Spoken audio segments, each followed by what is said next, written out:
Hello, brothers and sisters. I hope you remember that we read James chapter 1, verse 1 through 4. We've seen that God turns our darkest hour into our finest hour by shaping us through trials. How does God turn our darkest hour into our finest hour? Our point 3, by calling us to focus on the result of our trials. Verse 4. Let me read verse 4. And let steadfastness have its full effect, that you may be perfect and complete, lacking in nothing. James now points to the end goal. Trials are not just about surviving the present. They are about becoming what God intends us to be. Let steadfastness have its full effect. This sentence means do not interrupt the process. Do not resist what God is forming. Do not turn from the work of endurance before it has completed its ministry in your life.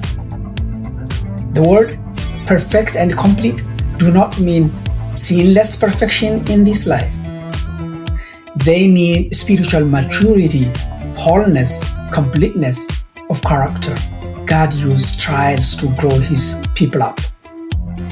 The phrase lacking in nothing here speaks of a well-rounded maturity. Trials expose our weakness, but they also become instruments through which God builds us. God's goal in trials is Christ-like maturity. He's not merely trying to get us through hard times. He is using hard times to shape holy people. His children. Many believers want deliverance, and God certainly can deliver. But often, before he changed the situation, he changed the saint. He changed us. The greater miracle is not always the removal of the storm, but the maturity produced in the storm.